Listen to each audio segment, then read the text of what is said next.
नमस्कार, मैं ज्योति श्रीवास्तव। आप देख रहे हैं सी न्यूज़ भारत। वक्त हो चुका है अलीगढ़ बुलेटिन का।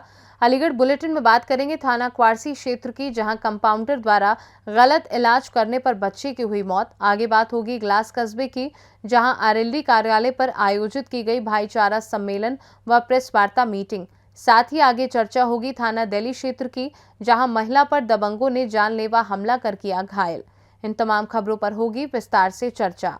अलीगढ़ के थाना क्वारसी क्षेत्र में देर रात डॉक्टर की गैर मौजूदगी में वाईके द्विवेदी अस्पताल में मौजूद कंपाउंडर के द्वारा दस्त का उपचार कराने पहुंचे एक बच्चे को दवाई की हैवी डोज दिए जाने के चलते उसकी मौत का मामला सामने आया है, जिसके बाद बच्चे की मौत से गुस्साए परिजनों ने अस्पताल प्रबंधन और कंपाउंडर को बच्चे की मौत का जिम्मेदार ठहराते हुए कार्यवाही किए जाने की मांग को लेकर अस्पताल के अंदर और बाहर सड़क पर जमकर हंगामा किया।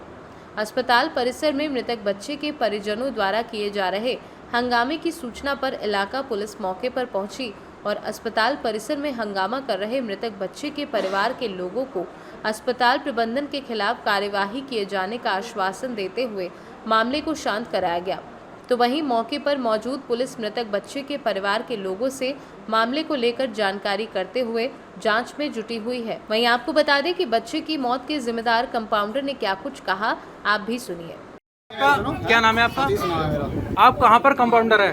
डॉक्टर भाई के द्विवेदी के यहाँ पर। क्या मामला है और क्या कैसे ये बच्चे की बात हुई? मैं बाहर गया हुआ था, आज मैं 2 दिन में आया हूँ, तो शाम को पेशेंट में ही देख रहा था। तो ये आप पेशेंट देख सकते, ऑथराइज्ड आप पेशेंट देखने के? आप डॉक्टर हैं? मुझे 25 साल हो गया। डिग्री है आपके पास? हाँ, BMS है ना मेरे पास। मतलब MBBS है, BMS है। ये बच्चे की जो मृत्यु हुई है हैवी डोज के कारण हुई है क्या? मैंने तो उसको दवा दी भी नहीं है, इसकी तबीयत बिगड़ चुकी, उसकी तबीयत ज्यादा बिगड़ रही थी। दवा पहले चल रही है इनकी, मैं मानता हूँ। आपके यहाँ से 5 दिन से लगातार इनकी दवाई चल रही है और परिजनों का कहना है कि आपके द्वारा हैवी डोज दी गई है या दवाई? आज तो दवा कोई दी नहीं है। आपके यहाँ तो पर्चा है? कल दवा दी थी, कल दवा दी है, कल दवा मौजूद कल नहीं थे डॉक्टर साहब नहीं। फिर आपने तो आपके द्वारा ऐसा क्या? मैं तो 2 दिन से था ही नहीं यहाँ पे, नहीं दी दवाई। आप परिजनों द्वारा बताया जा रहा है कि आपके द्वारा दवाई दी गई है, उससे उस बच्चे की मौत हुई है, तो क्या क्या कहना चाहेंगे इस बारे में? दवा नहीं दी गई है, सुबह दवा गई हुई है। तो आज जो बच्चे को लेके आए तो उसकी तबीयत ज्यादा खराब थी, तबीयत ज्यादा खराब हो रही। तो मैंने तो देख के मैंने उसको फीवर ज्यादा, सिर पर दिमागी भी फीवर हो गया था उसे, तो दिमागी फीवर हो गया है। बुखार में लगाया इंजेक्शन आज इन्होंने। मेरा लोकेश राज। क्या मामला है और किस वजह से यहाँ पर क्या दिक्कत हो रही है? दवाई लेने बच्चे की तबीयत बिगड़ी थी, सुबह दस्त हुए थे बच्चे को। उसके बाद दस्त होने के बाद सुबह दवाई दी गई है यहाँ से। दवाई देने के बाद दस्त कंट्रोल में हुए 3 बजे। मैंने फिर शाम को फिर दिखवाया है, फिर यहाँ से फिर दवाई दी गई है बढ़ा के। मैंने सर तो इसमें जो अगर फ़ायदा करे तो दवाई थोड़ा कम लेना, और नहीं करे तो डबल डोज दे देना इसे। दस्त बंद हो गए सुबह तक, सुबह फिर दवाई गई है यहाँ से। दवाई देने के बाद दस्त बिल्कुल बंद हो गए, थोड़ा सा बुखार बढ़ा था शाम को 3 बजे करीब। 3 बजे बुखार बढ़ने के बाद मैं बेटा अभी डॉक्टर साहब नहीं बैठे होंगे, मैं 5 बजे आप डॉक्टर साहब को दोबारा दिखवाएं। यहाँ पे लेके आई हैं, यहाँ पे लाने के बाद दूसरा बोला है, बोले बुखार के लिए पट्टी रख दो, अभी देख रहे हैं। क्या आपके पास डॉक्टर थे? ना कोई डॉक्टर था, कंप्यूटर देख रहा था, कंप्यूटर ही सीट। जब आप यहाँ पर आए थे डॉक्टर मौजूद नहीं थे? दवाई किसने दी थी? ये सब कंप्यूटर दे रहे हैं जो भी हैं, ये वो भी एक BA करा है। क्लिनिक का नाम क्या है? भाई के द्विवेदी। अब क्या हुआ है आपके साथ? अब क्या हुआ है आपके साथ? मेरे साथ ये हुआ 7 बजे जब बच्चे को जब ये दिखाने आई थी तो ये बोले कि अभी पट्टी रख लीजिए। पट्टी रखने के बाद जब कंट्रोल नहीं हुआ, बोले एक काम करो, यहाँ पे वो है क्या नाम है, अरविंद हरी गुप्ता को आप एक बार ला लीजिए। सुबह दवाई गई है, शाम को। अभी क्या हुआ है? अभी ये बच्चे के साथ क्या हो गया? बच्चे के साथ जैसे वो यहाँ से 2 कदम बढ़ी है, SMB के गेट तक नहीं पहुँच पाए, बच्चे की डेथ हो गई। मैं वहाँ से सेंटर पॉइंट से मेरी शॉप है, वहाँ से 4 कदम भी नहीं बढ़ के आ पाया यहाँ तक। किस कारण से हुआ? गलत दवा? क्या मानना है? गलत दवा से हुआ है? गलत दवा, कंप्यूटरों की कमी रही। डॉक्टर नहीं हैवी डोज दे दी बच्चे को या फिर दवाएं? विदाउट डॉक्टर थे नहीं थे? डॉक्टर नहीं थे सर। विदाउट डॉक्टर के उन्होंने कैसे दवाई दे दी आपको? वही तो कह रहा हूँ, पर्चा वगैरह देखा जाएगा क्या दवाई दी है ना। नहीं, अब आगे विदाउट डॉक्टर आपको दवाई दी गई है ना? दवाई दी गई थी बगैर डॉक्टर की दवाई आपको देखा गया ना? विदाउट डॉक्टर तो आपको परमिशन दी गई ना? कल से विदाउट डॉक्टर आपको विदाउट डॉक्टर अलीगढ़ से सी न्यूज संवाददाता संजीव शर्मा की रिपोर्ट। अलीगढ़ राष्ट्रीय पसमानदा मुस्लिम महासंघ उत्तर प्रदेश से प्रदेश अध्यक्ष डॉक्टर जाकिर हुसैन द्वारा एडवोकेट सरवरे आलम को अलीगढ़ से महानगर अध्यक्ष पद पर मनोनीत किया। जिलाध्यक्ष आसिफ सैफी द्वारा लेटर देकर उनका फूल मालाओं से अपने आवास पर स्वागत किया गया। राष्ट्रीय पसमानदा मुस्लिम महासंघ की नीतियों व रीतियों को समाज में बढ़ाने का कार्य करेंगे तथा जो पसमानदा समाज है उसका सभी पार्टियों ने वोट बैंक के फायदे के लिए इस्तेमाल किया है। अब वह ऐसा नहीं होने देंगे और पसमानदा समाज उनको आगे बढ़ने का कार्य करेंगे। प्रधानमंत्री नरेंद्र मोदी, भारत सरकार, उत्तर प्रदेश योगी आदित्यनाथ सरकार की जन कल्याणकारी योजनाओं को जन जन तक पहुंचाने का कार्य के सहयोग करेंगे। क्या नाम है आपका? मैं एडवोकेट सरवरे आलम, और आज जो माननीय हमारे प्रदेश अध्यक्ष जी जाकिर हुसैन साहब हैं और बड़े भाई हमारे आसिफ अली सैफ़ी साहब, इन्होंने मुझे महानगर अध्यक्ष पसमानदा की जिम्मेदारी सौंपी है। और मेरी पूरी कोशिश रहेगी कि ये जो पसमानदा समाज है, ओबीसी समाज है, जो पिछड़ा वर्ग है, इसका सन 47 से जब से हम लोग आज़ाद हुए तब से इसका सिर्फ शोषण और इसका सिर्फ मिसयूज़ करा गया। इसका वोट लिया गया, ठीक है, और उनके काम नहीं हुए। ना हम लोगों को हिस्सेदारी दी गई, हमारी जाति के हिसाब से हम लोग 85%, ना हमें भागीदारी दी गई। हमें सपा ने भी सिर्फ हमारे वोटरों को, हमारे समाज को शोषित किया और यूज़ किया, बसपा ने भी, कांग्रेस ने भी। तो आज हमारा समाज इस बात के लिए एकत्रित हुआ है कि हम लोग यूनाइट होकर, पूरा पसमानदा समाज, हम लोग उन लोगों को ये जता देंगे, और हम लोग ऊपर वाले से गुजारिश भी है, ऊपर वाले का फजल अगर हम लोगों पर रहा, कि हम लोग उन पार्टियों को जताएंगे जिन्होंने हमें नज़रअंदाज किया, जिन्होंने हम लोगों को अनदेखा किया, जिन्होंने जितनी हमारी हिस्सेदारी बननी चाहिए थी उतनी हमें भागीदारी नहीं दी। हमारे बुज़ुर्गों को, हमारे बच्चों को जो मान सम्मान मिलना चाहिए था, पिछले 50 सालों से, जब से हमारा मुल्क 70 सालों से जब से हमारा मुल्क आज़ाद हुआ, तब से हमारा सिर्फ और सिर्फ शोषण हो रहा है।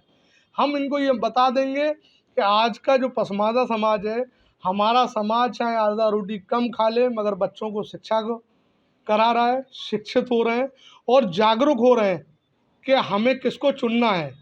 जब तक हमारी हिस्सेदारी नहीं होगी तो हम बात अपनी कैसे रख पाएंगे।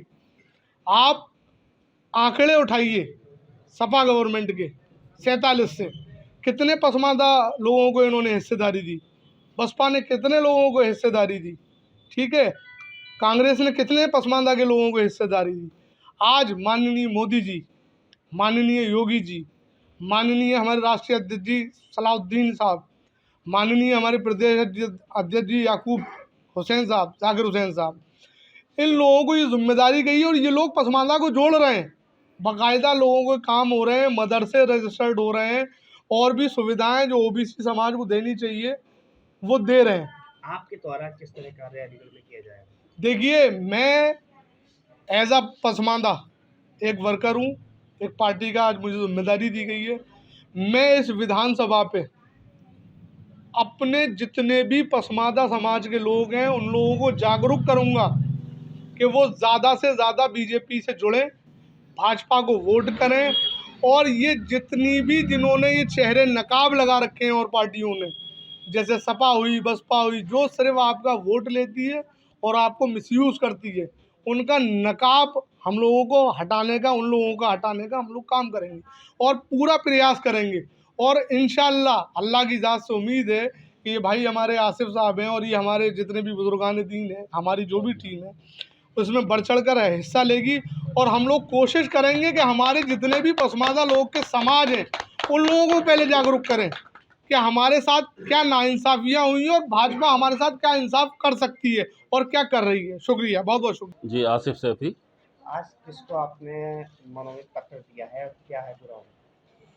आज हमारे भाई सरवर आलम को हमारे प्रदेश अध्यक्ष डॉक्टर जाकिर हुसैन साहब की अनुमति से मैंने भाई को लेटर दिया है और फूल मालाओं से स्वागत किया है। भाई को हमारे राष्ट्रीय पसमानदा मुस्लिम महासंघ की ओर से महानगर अध्यक्ष बनाया गया अलीगढ़ से। और आशा करता हूं कि भाई जो हमारी सरकार की नीतियां हैं जन जन तक पहुंचाएंगे और समाज के लिए अच्छा कार्य करेंगे। अलीगढ़ से सी न्यूज़ संवाददाता संजीव शर्मा की रिपोर्ट। अलीगढ़ के तहसील इगलास के कस्बे में स्थित आरएलडी कार्यालय पर भाईचारा सम्मेलन व प्रेस वार्ता का आयोजन किया गया। इस दौरान आरएलडी के आला अधिकारी के द्वारा कार्यक्रम में शिरकत की गई। इस दौरान आला पदाधिकारी की अनुमति मिलने के बाद भीमा राजा को युवा जिलाध्यक्ष नियुक्त किया गया, जिसको लेकर भीमा राजा के द्वारा जानकारी देते हुए बताया गया कि पार्टी के वर्चस्व को आगे बढ़ाना उनका उद्देश्य रहेगा। साथ ही हर घर तक आरएलडी का जनाधारा पहुंचाने के लिए उनके द्वारा कड़ी मेहनत की जाएगी। आपको बता दें, आरएलडी इगलास का गढ़ माना जाता है। 2024 के लोकसभा चुनाव में आरएलडी को अगर जीत हासिल करनी है तो कहीं न कहीं विधानसभा इगलास में उसे अपना वर्चस्व दिखाना होगा, जिसको लेकर आरएलडी के कार्यकर्ताओं के द्वारा लगातार भाईचारा सम्मेलन आयोजित किया जा रहा है। प्रेस वार्ता के दौरान भीमा राजा के द्वारा बताया गया कि मौजूदा हालात में आरएलडी के द्वारा कड़ी मेहनत जमीनी स्तर पर की जा रही है, जिसका लाभ 2024 के चुनाव में देखने को मिलेगा।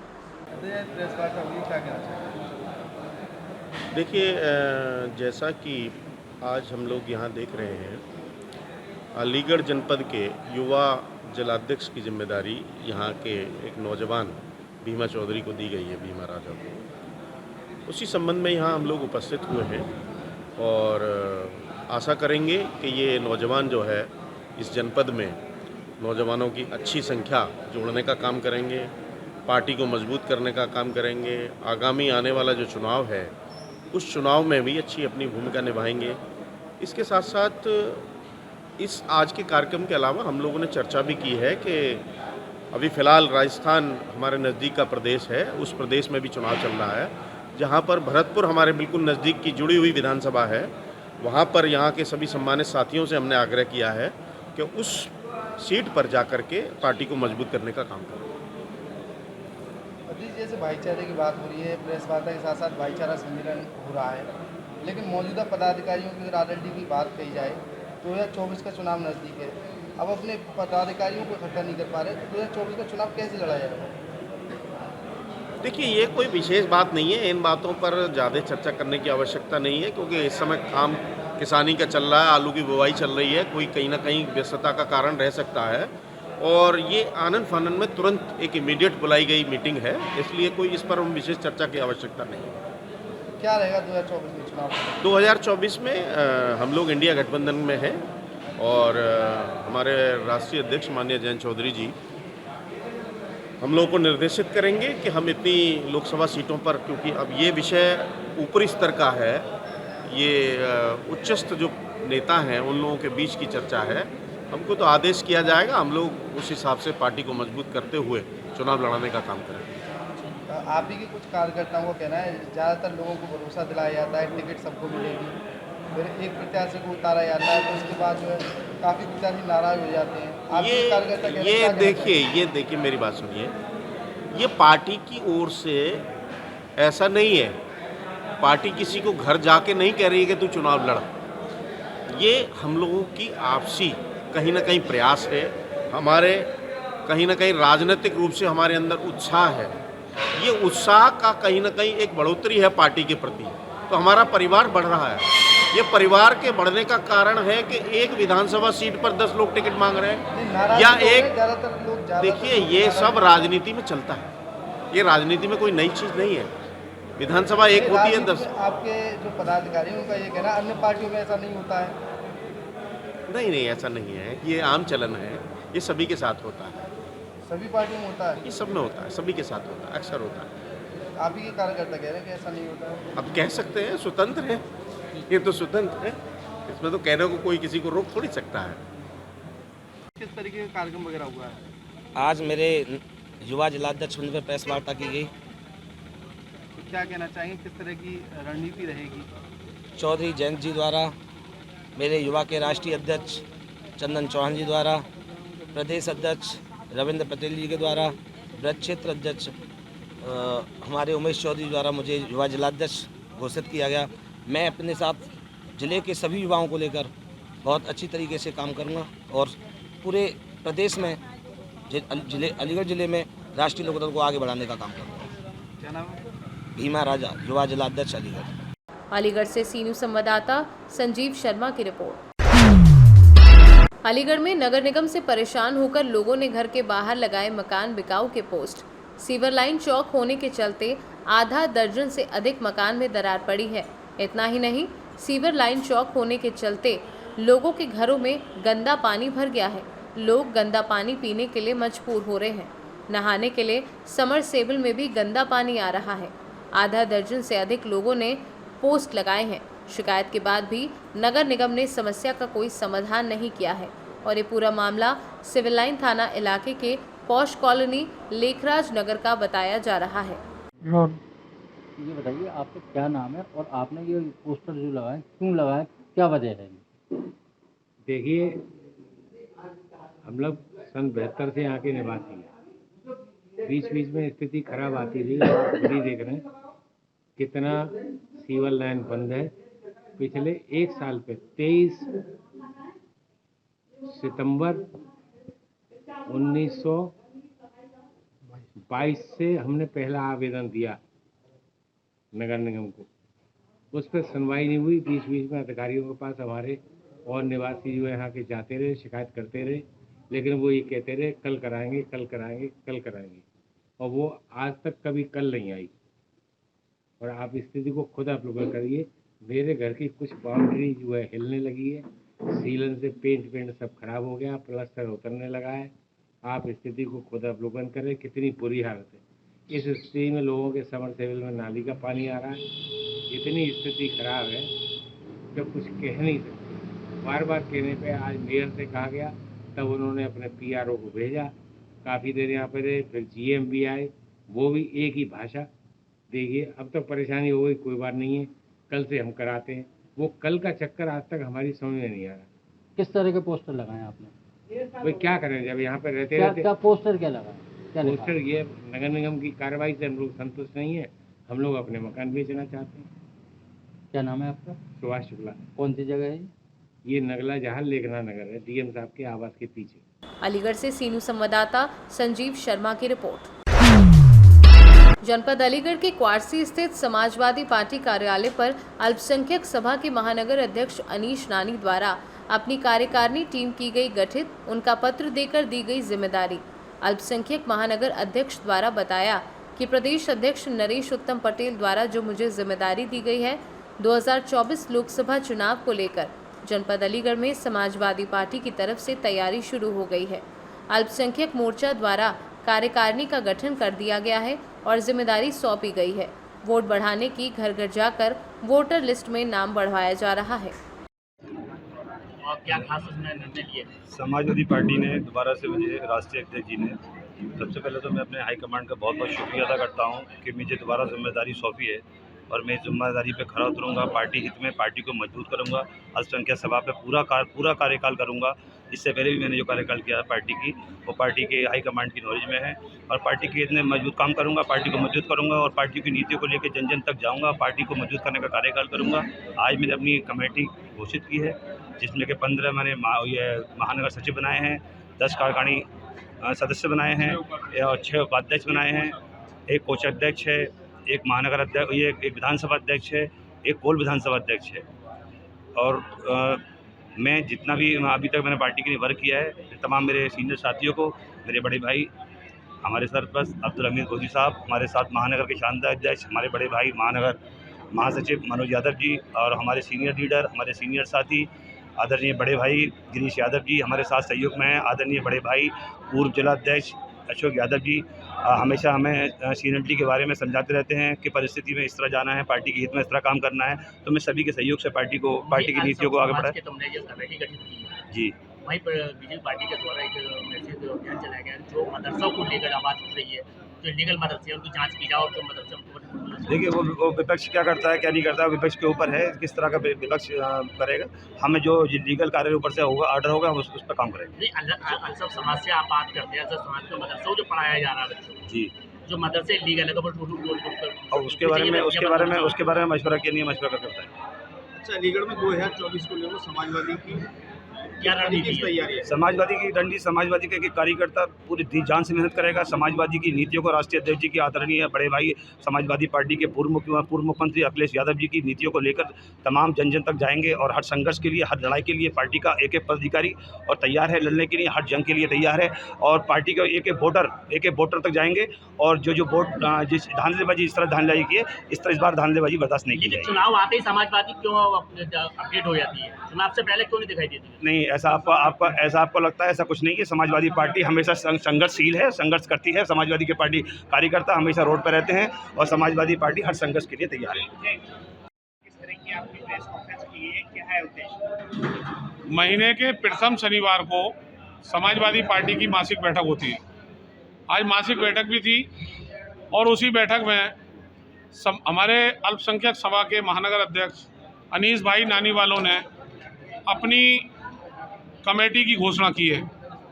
उन्होंने अपनी महानगर की 31 लोगों की कमेटी बनाई है, वार्ड अध्यक्ष बनाए हैं, विधानसभा अध्यक्ष बनाए हैं और बहुत ही शानदार कमेटी इन्होंने बनाई है। इसलिए ये कार्यक्रम यहाँ पर रखा गया है। कितने पद दिए गए यहाँ पर? 31 लोगों की महानगर की अल्पसंख्यक सभा की कमेटी है। उसके अलावा कोल विधानसभा अध्यक्ष, शहर विधानसभा अध्यक्ष और कुछ लोगों को वार्ड अध्यक्ष भी बनाया गया है। तो इतनी लेट कैसे बनी है कमेटी? नहीं, ये अभी बने महानगर अध्यक्ष, अभी तो हमारे बहुत सारे फ्रंटल बने भी नहीं है। क्या ये जैसे 2024 का चुनाव आ रहा है, क्या उसको देखते हुए कमेटी गठित की जा रही है? नहीं, कमेटी तो हमारी वैसे भी गठित होनी थी। चुनाव आ रहा है वो अलग बात है, लेकिन इस कमेटी की बहुत बड़ी जिम्मेदारी है लोकसभा चुनाव को देखते हुए। किस तरह की जिम्मेदारी? ये बूथों पर काम करेंगे, वोट बढ़वाने का जो काम चल रहा है, जिसमें धांधली 2022 के चुनाव में बड़े पैमाने पर हुई थी, उस धांधली को हम इस बार होने नहीं देंगे। चाहे उसके लिए समाजवादी पार्टी को कलेक्ट्रेट पर धरना देना पड़े या तहसील पर धरना देने पड़े, कोई भी BLO अगर समाजवादी पार्टी के समर्थित वोटरों को छेड़ने का प्रयास करेगा तो हम किसी भी स्तर पर जा सकते हैं, चाहे धरना देना पड़े, आंदोलन करना पड़े। एक भी वोट जो हमारे फर्जी तरीके से 22 के चुनाव में काट दिए गए थे, 24 के चुनाव की वोटर लिस्ट में एक भी वोट हम अपने समर्थित वोटर का कटने नहीं देंगे। 2024 यानी इलेक्शन को लेकर समाजवादी पार्टी प्रदेश में क्या करने जा रही है?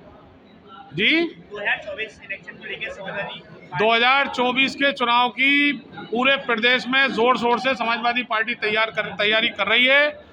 हमारे राष्ट्रीय अध्यक्ष आदरणीय अखिलेश यादव जी ने हर विधानसभा पर एक प्रभारी बनाकर नियुक्त कर दिया है। हमारे अलीगढ़ में 7 विधानसभाओं में 7 प्रभारी बनाए गए हैं, जिनके कार्यक्रम 1-2 दिन में शुरू हो जाएंगे। हर विधानसभा की समीक्षा अलग से प्रभारी आ रहे हैं लखनऊ से, वो करेंगे। जी, माननीय राष्ट्रीय अध्यक्ष श्री अखिलेश यादव जी द्वारा, माननीय प्रदेश अध्यक्ष जी नरोत्तम पटेल जी द्वारा यहाँ प्रभारी गण भेजे गए हैं। जैसे खैर विधानसभा के प्रभारी राम सहाय यादव जी, बरौली विधानसभा के प्रभारी इंद्रजीत भाटी जी, अतरौली विधानसभा के प्रभारी ब्रजमोहन राही जी और छर्रा के प्रभारी सोमवीर सिंह जी। ये हमारे विधानसभा अध्यक्षों की मीटिंग ले रहे हैं और एक एनर्जी, एक उत्साह हमारे कार्यकर्ताओं में है और ये विधानसभा के प्रभारी बना है। किस तरह जिम्मेदारी दी जाएगी? इस मीटिंग में क्या खास रहेगा? मीटिंग में बूथ स्तर तक के हमारे चेक करेंगे, बूथ स्तर, जोन प्रभारी, सेक्टर प्रभारी, सभी से मुलाकात करेंगे और पार्टी को मजबूत करने का काम करेंगे। क्या 2024 की तैयारियों को लेकर इसकी बैठक की जा रही है? जी, अभी तो यही सब जैसे प्रदेश कार्यालय से भेजा गया है, माननीय प्रदेश अध्यक्ष जी का दिशा निर्देश है कि बूथ स्तर से लेकर हमारे हर जगह कार्यकर्ताओं को बता दीजिए कि सभी लोग मजबूती से पार्टी को सपोर्ट करें और पार्टी की नीति और रीति को आगे बढ़ाने का काम करें। 2024 को लेकर जैसे पिछले चुनावों को देखते हुए सफलता आपको हासिल है, क्या 2024 में किसकी नई तैयारियां हैं? 2024 की तैयारी है ये बेरोजगारी के खिलाफ और महिला सशक्तिकरण जो के लिए हमेशा राष्ट्रीय अध्यक्ष जी महिला सशक्तिकरण के लिए काम किए हैं, किसानों के लिए काम किए हैं, बेरोजगारों के लिए काम किए हैं और PDA के लिए काम किए हैं, अल्पसंख्यक और पिछड़े वर्ग और SC समाज इन सब के लिए काम किए हैं। तो पूरी तरीके से समाजवादी पार्टी के साथ पूरा समाज और सभी लोग उनके साथ काम करने के लिए तैयार हैं। लेकिन चुनाव के बाद समाजवादी लोग दिखाई नहीं देते, क्या वजह है? लोगों नहीं, ऐसा कुछ नहीं है। आप देखते हो कि लगातार समाजवादी पार्टी को सपोर्ट कर रहे हैं और भाजपा से लोग परेशान हैं। आज किसानों की हालत बद से बदतर हो रही है। किसान इतना परेशान है, अपनी खेती की जुताई बुवाई गुड़ाई करता है कर्जे पर पैसे लाकर, और खेत में इतनी महंगा खाद बीज देकर कोई दाम नहीं मिलता, और जब मंडी जाता है उसे दाम ना मिलता और थोड़े पैसे लेकर आता है। किस तरह अपनी बच्चे की बेटी की शादी कराए, अपने बेटे की पढ़ाई कराए, अपनी बहन का बाहर चूचक भरे। किसान सबसे ज़्यादा परेशान है, युवा परेशान है। BSc MSc BTech MTech किया हुआ युवा बेरोजगार घूम रहा है। आज हम ज़िले के ज़्यादातर गाँव में मैं जाती हूँ तो बड़ा दुख और कष्ट होता है। डबल इंजन की सरकार, ये कहने के लिए डबल इंजन की सरकार है, ये जनता को धोखा देने का काम कर रहे हैं। किस तरह धोखा देना? धोखा देने का काम कर रहे हैं कि रोजगार नहीं है, किसान परेशान। आज किसान की बद से बदतर हालत हो रही है। आप देखिए मंडियों में 4-4 दिन तक पड़े हुए हैं और जब दाम ना मिलता उल्टे सीधे दाम में बेच कर आते हैं लोग। लेकिन देश के प्रधानमंत्री तो विश्व गुरु का आ जा रहा। पहले तो डेंगू मच्छर से ही बचा लो, विश्व गुरु और दलित पिछड़ों का अपमान किया जा रहा है। कैसे विश्व गुरु हो गया? जी 2024 के चुनाव को समाजवादी पार्टी बहुत गंभीरता से ले रही है। जिस तरह से इस देश में महंगाई बढ़ रही है, बेरोजगारी बढ़ी है, भ्रष्टाचार बढ़ा है, कानून व्यवस्था की स्थिति खराब है, अपने विरोधियों को वर्तमान सरकार तरह तरह से सताने का काम कर रही है। समाजवादी पार्टी इस चुनाव को बहुत गंभीरता से ले रही है। उसी सिलसिले में आज अलीगढ़ के ज़िले के कार्यालय पर मासिक बैठक थी, जिसमें एक विंग हमारा अल्पसंख्यक सभा का है, उसके आज पदाधिकारियों की घोषणा की गई। लेकिन अतीत जी, जिस तरीके से चुनावों को आपको काफी सकारात्मक देखा, लेकिन क्या जन जन तक अपनी योजना नहीं पहुंचा पा रहे? समाजवादी हमने ये कहा, लेकिन जनता को उसका प्यार, आपका सहयोग क्यों नहीं मिल रहा? ऐसे क्या वजह नजर आ रही पार्टी को? देखो, जनता तक पहुंचाने की बात है, योजना पहुंचती है सरकारों की। आज सरकार समाजवादी पार्टी की नहीं है, लेकिन जिस काम अखिलेश यादव ने समाजवादी पार्टी की सरकार में करके चले गए, उनको लोग आज भी याद करते हैं। मैं दावा करता हूं कि आप इस बात को झुठला नहीं सकते कि जितना विकास समाजवादी पार्टी की सरकार में हुआ था, आज विकास के नाम पर बिल्कुल शून्य है। एक भी नया बिजली घर इस सरकार ने नहीं बनाया है, एक भी पारेषण लाइन इस सरकार ने नहीं बनाई है। इस सरकार ने उत्तर प्रदेश के अंदर जो अखिलेश यादव जी ने मेट्रो से लेकर और सड़कों से लेकर जो जाल बिछाया था, उन पर काम नहीं हुआ है। आप देखते हैं कि सड़कों पे टूटे फूटे गड्ढे हो रहे हैं। कहीं मरम्मत के नाम पर सरकार कहाँ जा रहा है पैसा, ये सब जानते हैं। स्मार्ट सिटी के नाम पर ये धोखा दिया गया है। लोगों का पैसा, जो टैक्स का पैसा आना चाहिए था, लगना चाहिए था, वो नहीं लगा है सड़कों पे। स्मार्ट सिटी के नाम पर सड़कों को छोटा कर दिया गया है। अनाप शनाप भीड़ है, कहीं आवारा पशु सड़कों पे घूमते हैं। ये बहुत सी समस्या है जिनसे लोग आज परेशान। क्या समाजवादी सरकार आती है तो सड़कों पर आवारा पशु रहेंगे? इनका इंतजाम प्रॉपर किया जाएगा। पशु हमेशा रहेंगे, लेकिन इनका प्रॉपर इंतजाम किया, खाने का इंतजाम किया जाएगा। पशुओं के नाम पर, गायों के नाम पर, सांडों के नाम पर जो आज लोग बैठे बेईमानी कर रहे हैं, उन पर रोक लगाई जाएगी। ऐसे समाजवादी पार्टी से। एक सवाल है, आजम खान का परिवार दोबारा जेल जा चुका है, इसके लिए समाजवादी पार्टी सरकार क्या कर रही है? क्या वजह क्या? आजम साहब इसमें कह चुके हैं कि फैसले में और न्याय में बड़ा अंतर है। आजम साहब को न्याय नहीं मिला है, अदालत का फैसला है जिसे स्वीकार किया गया है। आने वाले वक्त में बड़ी अदालत में आजम खान साहब चुनाव। समाजवादी साफ खड़ी दिखाई नहीं दे रही, क्या वजह है उनके साथ? ऐसे कैसे नहीं सही दिखाई दे रही, ऐसे कैसे आपका मंत्रिमंडल? ये देखो, ये सवाल मैं समझता हूँ मेरे हिसाब से ठीक नहीं है। समाजवादी पार्टी आजम खान साहब थी, है और रहेगी। अलीगढ़ से सीनू संवाददाता संजीव शर्मा की रिपोर्ट। अलीगढ़ थाना दिल्ली क्षेत्र के अंतर्गत एक महिला पर दबंगों ने जानलेवा हमला कर घायल कर दिया, जिसका उपचार जिला अस्पताल मलखान में चल रहा है। पीड़िता शाइस्ता पत्नी दानिश निवासी एडीए कॉलोनी शाहजमाल ने आरोप लगाते हुए बताया कि लॉटरी के रुपए लेने गई थी, तभी रास्ते में घात लगाए बैठे दबंगों ने महिला के ऊपर हमला कर दिया, जिसमें महिला गंभीर रूप से घायल हो गई। घटना घटित होते ही मौके पर काफी भीड़ एकत्रित हो गई और मुश्किल से महिला को बचाया गया। पीड़िता के ऊपर तेजाब फेंका, किसी धारदार हथियार से हमला किया, जिसमें पीड़िता की गंभीर चोटें आई हैं। पुलिस ने पीड़िता को मेडिकल परीक्षण के लिए जिला अस्पताल भेजा है, जहां उसका उपचार जारी है। पीड़िता और आरोपी आपस में रिश्तेदार बताए जा रहे हैं। आपस में रंजिश चल रही थी। वहीं पुलिस ने महिला की तहरीर पर 6 लोगों के खिलाफ मुकदमा दर्ज किया है। पुलिस जांच पड़ताल कर आरोपियों की तलाश में जुट गई है। मेरा नाम शाइस्ता है। अतीका दानिश। कहाँ के रहने वाली हो आप? एडी कॉलोनी से। थाना कौन सा लगता है? दो लगती है एडी कॉलोनी चौकी जो है। घायल कैसे हुई हो आप? ये क्या घटना हुई है आपके साथ? भैया रात को गए थे पैसे देने के लिए, कहीं पर पैसे हैं इनके, दूसरे दिन में चाबी गए थे। पैसे होते तो गाड़ी गुस्साई करी जाती है थोड़ी सी। जब भी आदमी पैसे देगा तो इनके भाइयों ने खेल लिया और कहा कि सही को मैच लाया और वैसे गाली पकड़ा ही नहीं देगा पैसे से। मेरे 1 लाख रुपये में पैसे दूंगा इससे, ये नहीं तू पैसे नहीं देगा। किस चीज से मारा है? क्या घायल कैसे हुई हो? एक कितना बड़ा लोहे का डंडा था, इतना बड़ा सर पे मारा है? सर में और क्या मारा डाला है आपको? और पीछे कब डाला है, क्या कहते हैं, तेरा डाला है। पुलिस को इतना दी थी आपने इस घटना की? नहीं 100 नंबर की दे रहे हैं हम। एलिगेट थाने ले गई आप? नहीं, अब कहाँ पर कौन लोग थे मारने वाले? वो दूसरी पार्टी है। क्या नाम है? उनके नाम महराज है, ड्राइवर है, उसका बेटा सिन्नी है, सिन्नी की बेटी है। कहाँ रहते हैं? ये भी एडी कॉलोनी में आगे रहते हैं। एडी कॉलोनी में आगे ही रहते हैं। अब कहाँ पर मौजूद हो आप? जिला मकान से अस्पताल में उपचार चल रहा है। क्या चाहती हो आप इस मामले में? इस मामले में ये इनसे छुटकारा हो जाए, कानूनी कार्रवाई चाहती है?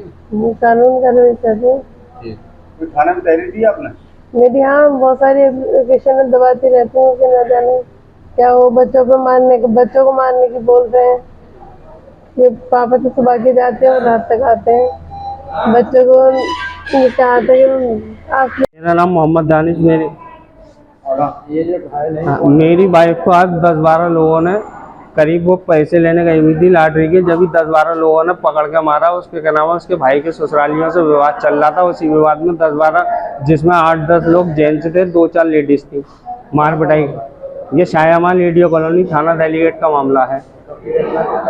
ये 1 बजे के आसपास की घटना है, दुर्घटना है। मैं थाने में नमाज पढ़ने गया हुआ था, जब भी मैं मस्जिद में से मैं खाली फर्ज पढ़ के आ गया और मेरी घरवाली को मारा गया। उसके माथे पे चाकू मारा गया है और तेजाब डाला गया है। एक कंधे पे और चाकू मारा गया और बुरी तरीके से बाल सब उसके तोड़े मरोड़े गए हैं और लाठी डंडों से बहुत मारपीट करी गई है। अकेले आदमी को 10-12 लोगों ने मारा गया। कारण क्या था? वो इनका आपसी पुराना विवाद चल रहा है। इनकी भाई का मैटर है, भाई से विवाद चल रहा है। भाई के ससुराल वाले थे, 10-12 लोगों ने मारा। किस बात को लेकर विवाद चल रहा है? वो उनकी पत्नी रुक रही है, उसकी वजह से विवाद चल रहा है।